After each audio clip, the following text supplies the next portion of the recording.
With city developers की खास पेशकश। जहांगीर पीर दरगाह से 2 किलोमीटर पहले आबादी के बीचों बीच वेंचर 6,000 रुपए पर स्क्वायर यार्ड, नकद या आसान अकसात पर।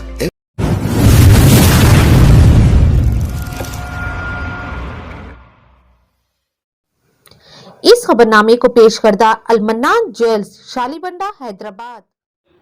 अस्सलाम वालेकुम मोअज़्ज़िज़ नाज़रीन।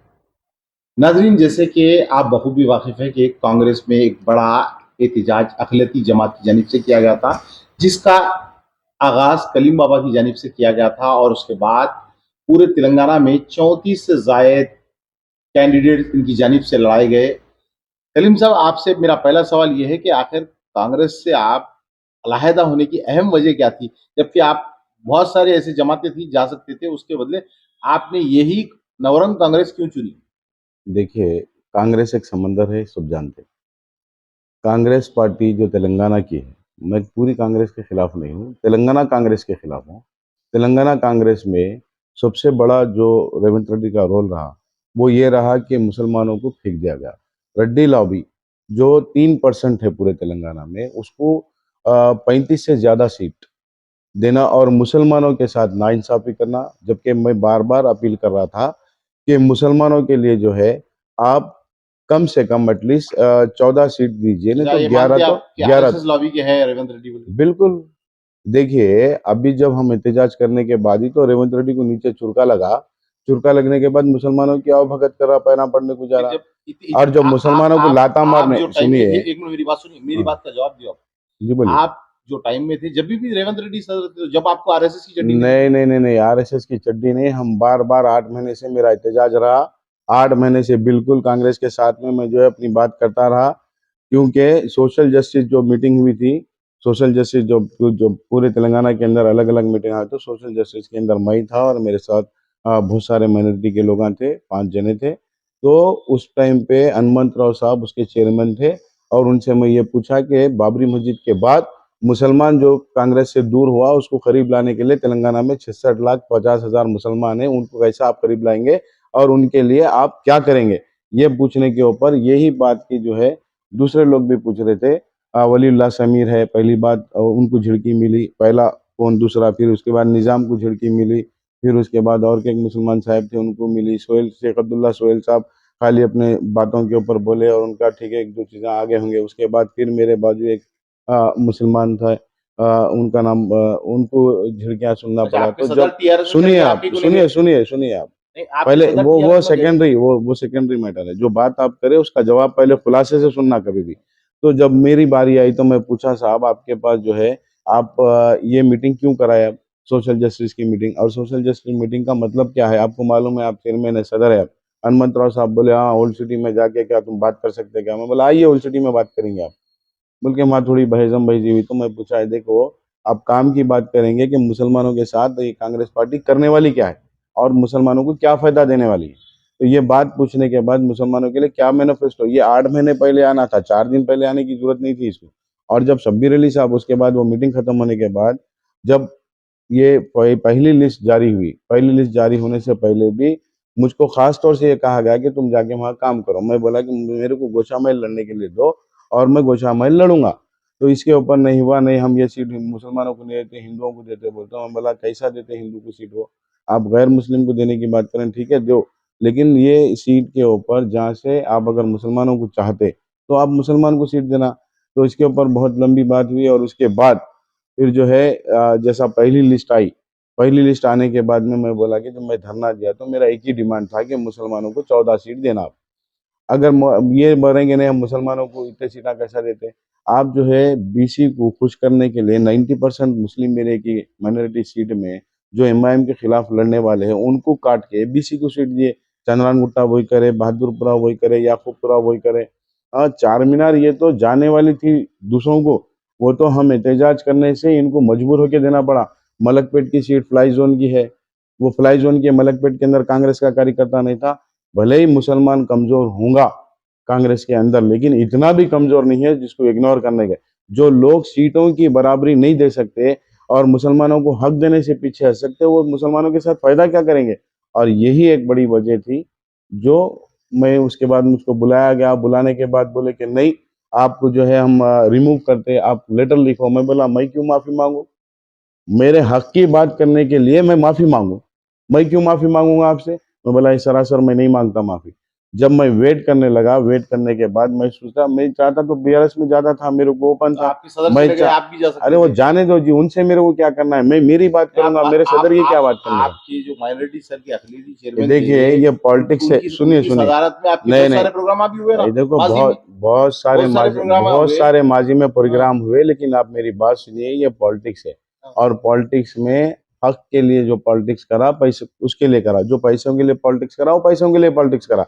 लेकिन मैं डे वन से अपनी जेब के पैसे खर्चा करके उस जगह जहां पे झंडा नहीं था वहां पे कांग्रेस का झंडा लहराया, और कांग्रेस के लिए बराबर जो मैं हर जगह जगह से जो कुछ भी मुझसे हो सकता था वो करा। भारत जोड़ो यात्रा में कोई मुस्लिम कैंडिडेट उतना खर्चा नहीं करा जितना मैं खर्चा करा, और उसके बावजूद भी इन इग्नोर किया गया। और मैं जब ये चाहता था कि भाई मुसलमानों के लिए कांग्रेस आना चाहिए, मुसलमानों को हम लाएंगे, और मुसलमानों को हम लाना चाह रहे थे। आज रेवंत रेड्डी को इतनी जरूरत पड़ गई, और इतनी जो है मुसलमानों की शदीद जरूरत पड़ गई, इतनी मोहब्बत पड़ गई कि पूरे हिंदुस्तान के मुसलमान को लाना पड़ा।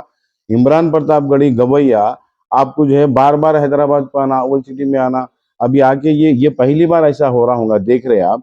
क्यों देख रहे हैं? क्योंकि हम वहां पे खड़े रह के उनके खिलाफ बात कर रहे हैं, क्योंकि आप मुसलमानों के साथ गलत करें। और ये बात तो बराबर है, बीसी के साथ गलत करें, मुसलमानों के साथ करें।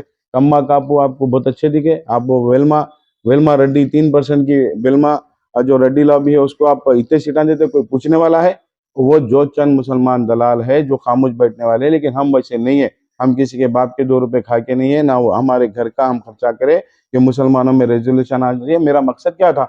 कांग्रेस पार्टी मुसलमानों को असेंबली में पहुंचाए, आने वाला पार्लियामेंट इलेक्शन में पार्लियामेंट में पहुंचाए, फिर उसके बाद एक इलेक्शन है कॉर्पोरेशन का, वो कॉर्पोरेशन में मुसलमानों को पहुंचाना चाहिए।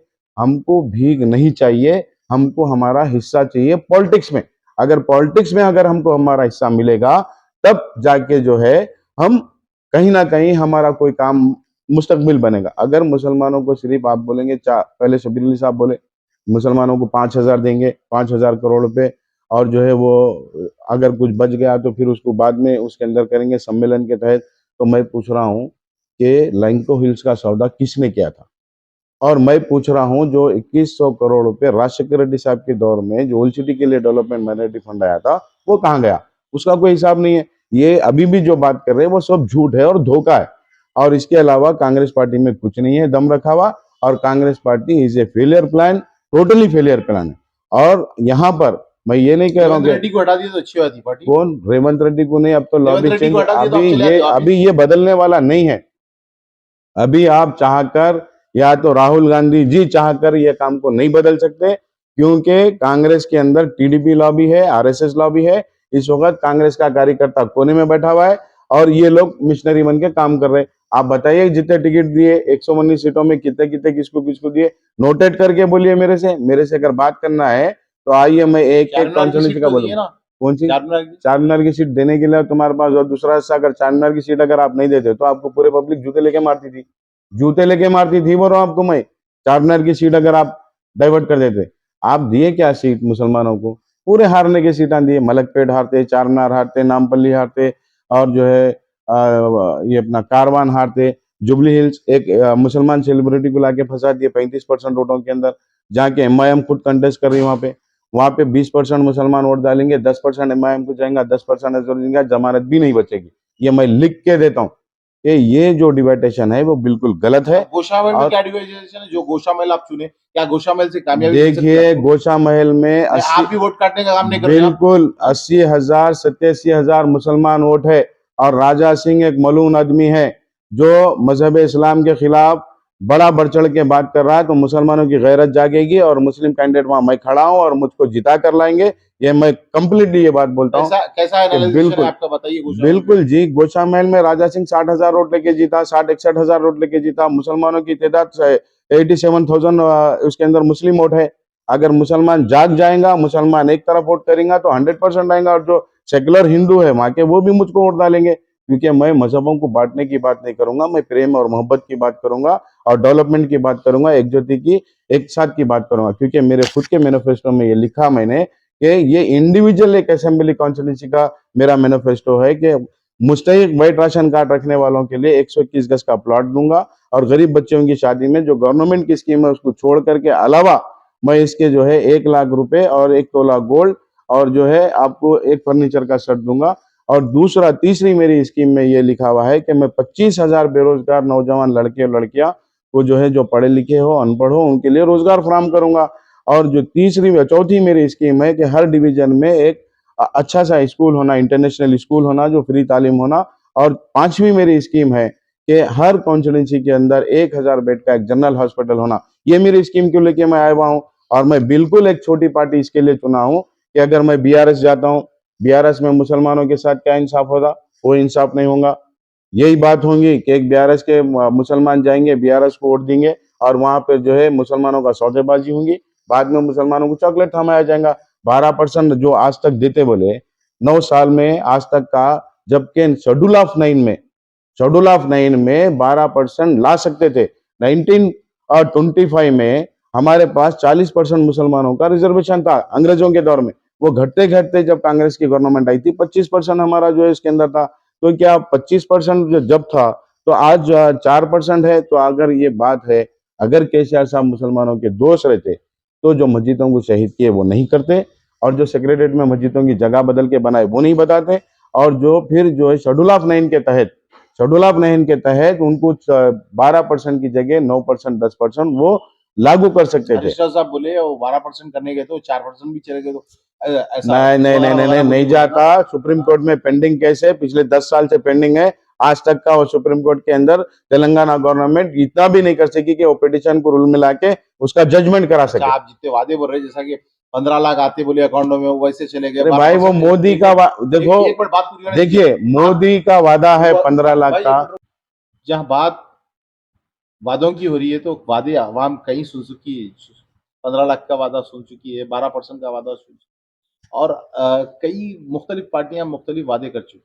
अब आप भी वादा कर रहे हैं, देखते हैं कि देखिए आवाम क्या फैसला करती है। और जिस तरीके से आप बता रहे हैं कि 80% कितने हजार मुसलमान है बोले आप गोशामल का? 87,000 सम चेंज मुसलमान वहां पर है, और मुसलमान इस बार वोट डालेगा और जरूर डालेगा।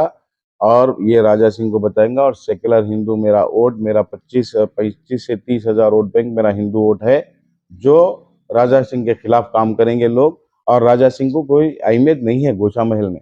गोशा महल में अगर एक दो जगह कोई कम्युनिटी मानती है तो मानती है, और वो भी बाहर से आए सो लोग हैं, और उन लोगों के ऊपर भी कार्रवाई होंगी इस बार। जैसा कि राजा सिंह मारूंगा जो जो होटलों में बैठ के बात करे, तो मैं ओपनली ये बात कह रहा हूँ कि ये इलेक्शन के बाद वो लोग जो बाहर से आए, जो व्यापारी है, अगर कहीं ना कहीं बीजेपी को सपोर्ट करे तो उनके खिलाफ में हर कार्रवाई किया जाएगा, बराबर किया जाएगा, समझे आप। और रहा सवाल कि आपने पूछे वादों के बारे में, 82,000 मुसलमान थे तो फिर राजा सिंह कैसा आया गुज़श्ता इलेक्शन में? देखिए वहां पर वोट डिवाइडेशन का काम हुआ। एमआईएम पार्टी बिल्कुल जो है वहां पे कहीं ना कहीं आप पहले कांग्रेस को सपोर्ट करी और बाद में जो है बीआरएस को सपोर्ट करी, क्योंकि अपना कैंडिडेट नहीं खड़ा नहीं की उनकी वजूहत है, और इसलिए वो उन्होंने जाने। लेकिन इस बार मैं ये आपको पक्की क्या बात है, साफ तौर पे बोल रहे हैं कि भाई ये वोट डिवाइड नहीं होना। क्या वोट डिवाइड करने का काम आपकी तरफ से नहीं होगा? मेरी अगर तरफ खुदा ना से खास्ता कि देखो, मेरी तरफ से वोट डिवाइड होने का काम नहीं है। मेरी कोई कम्युनल पॉलिटिक्स नहीं है, ना कम्युनल पार्टी है। एक बात ध्यान रखो आप, मेरी एक सेकुलर पार्टी है, और मेरे 9 रंग, मैं पूरे 9 रंग के साथ हूँ। मेरे पास हिंदू, मुस्लिम, सिख, ईसाई सब मेरे भाई है। ये हम वतन है। ये हिंदुस्तान एक गुलिस्तान है, और हिंदुस्तान के अंदर गंगा जमुना तहजीब अजल से चलती आई हुई है, और जब तक हिंदुस्तान भारत देश रहेगा तब तक चलते रहेगी। और ऐसे भौंकने वाले कुत्ते आते रहेंगे और जाते रहेंगे। और ये लोगों का काम, जो लोगों का काम नफरत फैलाने का है, वो लोग नफरत फैलाने का काम करते रहेंगे। उससे कोई डरने वाला नहीं है, कोई फिक्र करने वाला नहीं है। सबके सीने में उतना ही दिल है जितना उनके सीने में दिल है, क्योंकि उन्होंने भी वहां से चाहे, हम जहाँ से आए, तो वो अलग अलग नहीं है। ये बात अलग है। जिसके हर देखो, हमारा मकसद क्या है, किसी के मजहब को हम ठेस नहीं पहुंचाना चाहते। और राजा सिंह की जो पॉलिसी है, राजा सिंह जो शख्स है, उसको लाइल्म वाला आदमी है, उसको कोई इल्म नहीं है किसके बारे में क्या बात करना, किसके बारे में क्या बोलना, वो नहीं है। बड़बोला भाषण बाजू है, और उसको कहीं ना कहीं से स्क्रिप्ट आती। और वो दो लोगों के बीच में, मैं इससे पहले भी कई बार बोल चुका हूँ कि हिंदुस्तान में जो पॉलिटिक्स चल रही, वो एक मेजोरिटल कम्युनल पॉलिटिक्स है और एक माइनॉरिटी कम्युनल पॉलिटिक्स है। वो दोनों मिलकर खाई खोच रहे हैं। खाई खोद रहे हैं, और इतनी लंबी खाई खोद गई कि वो खाई के लिए आज नौजवान बच्चों को क्या होगा कि इन्हों कुछ बोल रहे हैं, उन्हों कुछ बोल रहे हैं, ऐसा बोल रहे हैं, वैसा बोल रहे हैं। एक पब्लिक को, नौजवान बच्चों के दिमाग का आप भड़काने का गोशामहल की काम करो। कॉन्स्टिट्यूंसी की देखने वाले आवाम को क्या अपील करेंगे? बिल्कुल, मैं गोशामहल की कॉन्स्टिट्यूंसी की आवाम से हाथ जोड़ के अपील कर रहा हूँ, मेरे मुसलमान भाइयों से अपील कर रहा हूँ, मेरे हिंदू भाइयों से अपील कर रहा हूँ, जो जो कास्ट और दलित वहाँ पे जितने भी है वो सारे कमेटी के लोगों से हाथ जोड़ के अपील कर रहा हूँ कि क्या आप इस बात को जानते कि कोई किसी की माँ बहन को गाली दे आप बर्दाश्त कर सकते हैं, किसी के देवताओं को, भगवानों को गाली दे आप बर्दाश्त कर सकते हैं? मैं उस चीज को बर्दाश्त नहीं कर सकता, ना मैं आपके लिए कोई गाली दे उसको बर्दाश्त कर सकता हूँ, ना कोई मेरे लिए कोई गाली दे मैं उसको बर्दाश्त करता हूँ। तो इस बार गोशामहल की आवाम जो है ये सबक सिखाएगी और मेरा साथ देंगी और मुझको वोट करके जिताकर बताएंगे। जहाँ आप अच्छा होमवर्क करे हुए थे, गुज़िश्ता आप लास्ट टाइम बहादुरपुर से इलेक्शन लड़े थे और आपका होमवर्क भी था और कांग्रेस पार्टी आपको शायद देने के लिए टिकट तैयार थी, उसके बावजूद आप अचानक से तब्दीली लाते हैं, पार्टी छोड़ते हैं, फिर गोशामहल से लड़ते हैं, इसकी क्या वजूहत है? देखिए, मैं आपको फिर बोला कि मैं एक पॉलिटिक्स में चेंजेस आना चाहिए था, मुसलमानों को मुसलमानों की जगह मिलना चाहिए था, मुसलमानों की जहाँ से मुसलमानों के खिलाफ आवाज़ उठ रही है, वो आवाज़ को बंद करने की ज़रूरत थी कांग्रेस को। अगर कांग्रेस ये कह रही कि हम कर्नाटका में करें, तो मैं बोला कर्नाटका के अंदर भी जो है मुसलमान जब उनको वोट दिया, जबकि पीएफआई बैंड हुआ, ये बात को कोई नहीं बोल रहा है, मैं आपको बोल रहा हूँ। पीएफआई का दलित और मुसलमान कांग्रेस को वन साइड वोट करने की वजह से कांग्रेस कर्नाटका के अंदर जो है इतनी भारी मेजोरिटी में जीती, जो तेलंगाना में नहीं हो सकता। तेलंगाना में नहीं होगा क्योंकि तेलंगाना की इनकी पॉलिसी अच्छा बिल्कुल आपका गलत। एक बड़ा चर्चा चल रहा है कि 15 दिन में आप 35 कैंडिडेट ठहराए, 34 कैंडिडेट ठहराए, बिल्कुल, कितने कितने कैंडिडेट ठहराए आप? मैं जो है 33 कैंडिडेट्स खड़ा करा 15 दिन के अंदर, मेरी ताकत है मैं खड़ा करा। और जो है अगर मुझको और मौका मिलता तो पूरा 119 खड़ा करता था मैं, क्योंकि खड़ा करना हूँ करूंगा। आगे भी अच्छा पार्लियामेंट हमारे इलेक्शन देखने है, वाले पूरे 17 पार्लियामेंट नाज़रीन में इलेक्शन से अगर लड़ूंगा। कोई आपके साथ जुड़ना चाह रहे हैं तो किस तरीके से जुड़ बिल्कुल, सकते ऑल वेलकम पूरों के लिए। मैं पूरे मेरे हर कोई मेरे पूरे मेरे हाथ, मेरे आँख, मेरे नाक, मेरे भाई, मेरे दिल की धड़कनें सब मैं हर कम्युनिटी के लोगों को अपने सीने से लगा के रखता हूँ। मैं हर कम्युनिटी की बात करता हूँ, तो वो लोग आना चाहिए, जुड़ना चाहिए, मैं वेलकम करूंगा हैं? उन अब लोगों आप एक का। बहुत बहुत बड़ी जंग और बहुत बड़ी चीज़ का आगाज़ करे हैं, तो इसके लिए फंडिंग भी होंगी, तो फंडिंग की भी ज़रूरत पड़ेगी, तो फंडिंग का कैसा वो रहेगा? फंडिंग ऊपर वाला देखेगा। मैं तो तनहा पे तकदीर अकेला निकला हूँ, नियत्ता हूँ, बगैर पैसों के नहीं निकला हूँ। और यही काम होगा, और दुनिया में सब कुछ बदलते आया है और बदलते जाएगा। और जब जब कोई बदलने के लिए निकला है तो वो अकेला ही निकला है, खाली ही निकला है। मैं भी वैसा निकला हूँ, बाकी सब ऊपर वाले का करम होगा। अगर मैं गलत हूँ तो गलत होगा, अगर मैं सच हूँ तो सब मेरे साथ आएंगे और मेरा साथ देंगे, क्योंकि मैं ये बात बोल के निकला हूँ। मैं तो अपील डाला हूँ आज कि भाई आप मुझको जो है हार्दिक आपको और आपको जो आपकी का वोट की और हार्दिक दोनों की मदद की जरूरत है, आप लोग मुझको मदद दीजिए। आप तकरीबन जो कांग्रेस से करीबी लोग जानते हैं, वो लोग बोलते हैं कि आप सनकी हैं। आपका जो डिसीज़न रहता है, एक बार जब ले लेते तो उसपे से फिरते नहीं। तो ये भी एक सनकी डिसीज़न हो सकता है देखो, जो ये सन की क्या होता है, ये सन की किसको बोलते हैं? कोई काम करने वाला जो नपुंसक है, जो जिस फील्ड में रखा, अगर उसको काम करना नहीं आता तो वो बोलता होगा सन की। मैं क्या कहता हूँ कि मैं जिस फील्ड में हूँ, जिसके लिए आया हूँ, जिसके लिए काम कर रहा हूँ, एक लीडर का क्या मतलब होता है? लीडर जो है एक किसी की हेल्प करने के लिए आता है, कि अपना जेब भरने के लिए आता है? देखो, मैं एक बात अच्छी तरीके से जानता हूँ, ये ये तो आवाम बेहतर जितने जानती है। जितने पॉलिटिशियंस अब रनिंग में है, आप पैसे का व्यापारी है, पैसे दे के वोट खरीद रहा तो बिजनेसमैन है। आपको पैसे दे के वोट खरीद रहा 5 साल में एक बार, और आपके साथ 5 साल आपका वसूलेगा, ये बात कंफर्म है। और आप उस कैंडिडेट को चीखना, मैं तेलंगाना की पूरी आवाम से अपील कर रहा हूँ, पूरी तेलंगाना की टोटल आवाम से अपील कर रहा हूँ, जो जो कैंडिडेट पैसे खर्चा करके आपके बीच में आ रहा, पैसे लेके खा जाओ, वोट किसी गरीब आदमी को दो जो आपका खादिम बन के काम चाहे करेगा, और कौन-सी भी जिसको पार्टी का हो, कौन सी भी पार्टी का हो। बीजेपी का रहने दो, बीएसपी का रहने देखिए, दो या बीजेपी, कोई भी और पार्टी का सुनिए रहने दो। सुनिए, बीजेपी की जहां तक आप बात करेंगे तो बीजेपी का ग्राफ तेलंगाना में नहीं है और आ नहीं सकता, क्योंकि तेलंगाना का हिंदू सेक्युलर हिंदू है, तेलंगाना का दलित सेक्युलर दलित है, तेलंगाना का मुस्लिम सेक्युलर मुस्लिम है, नहीं आता। और जहां तक रहा बहुत पैसे खर्चा करेंगे, बहुत जने पहले भी इलेक्शनों में हम देखे, बहुत सारे के पैसे खाए। और अभी भी मैं ये कह रहा हूं कि ये इलेक्शन में बीआरएस को भी झटका लगेगा, बीआरएस को भी झटका लगेगा। बीजेपी का तो छोड़ ही दो, उसकी क्या गिनती करने का है ही नहीं, तो आती कहां से? और रहा सवाल जो लोग कम्युनल पॉलिटिक्स करते हैं, मैं तो अपील कर रहा हूं कि मेरे जहां जहां कैंडिडेट खड़े हुए हैं, आप मेरे कैंडिडेट को मदद करिए, आर्थिक और वोट की मदद। उनको आप पैसे दे करके, वोट दे करके जिताइए, एक नया इतिहास बनाएंगे वो लोग। वो लोग बिल्कुल मासूम है, बिल्कुल गरीब है, आपके जज्बे के साथ आए हुए हैं काम करने के लिए। हम कोई करोड़ों रुपए लेके नहीं आए, हमारे पास कोई करोड़ों रुपए नहीं है। हम बिल्कुल एक ईमानी जज्बे के साथ एक कौम की खिदमत करने के लिए साथ में सामने आए हैं, और ये लड़ाई हम पूरी लड़ेंगे, आखिरी सांस तक लड़ेंगे और लड़ते रहेंगे। और हमारा जितना कार्यकर्ता, जितना हमारे कैंडिडेट खड़ा करें, वो एक ही बात के लिए अभी खड़े हैं पार्टी कि सिर्फ काम इलेक्शन करेंगे। के लिए है, आगे भी रहेंगी पार्टी नहीं, आपकी? बिल्कुल आगे रहेंगे। क्यों, मैं बोल रहा हूँ आपको अल्लाह, मैं पार्लियामेंट लड़ने वाला हूँ, मैं जो है कारपोरेटर लड़ने वाला हूँ। पार्टी चलेगी, पार्टी बनेगी, और पार्टी बहुत बनेगी, बहुत बड़ी पार्टी बनेगी मेरी पार्टी। कोई ऐसा नहीं है नहीं बनेगी। कौन बोलता है ऐसा नहीं बनेगी? क्यों, हिंदुस्तान का कानून है, अगर किसी में दम है तो रोक के देखे मेरे को। किसी में अगर दम है, मैं चैलेंज कर रहा हूँ, किसी में दम है तो रोक के देखे। ये सन की स्टाइल में जवाब दे रहे हैं कौन सन की स्टाइल में नहीं दे रहा हूँ, मैं भी आपको पूछ रहा हूँ कि सन की बोलते किसको? एक काम करने वाले को आप सन की बोलेंगे तो ये सन की कहा जाएगा, तो वो जो व्यापारी लोग है वो लोगों का क्या बोलेंगे आप? पॉलिटिक्स भी एक बिजनेस हो गई आजकल। वो तो पॉलिटिक्स, वो हम बिजनेस खत्म करने को तो आए ना। हम तो बोल रहे हैं वो बिजनेस हो रहा, खत्म होना चाहिए। पॉलिटिक्स को बिजनेस नहीं होता मेरे भाई।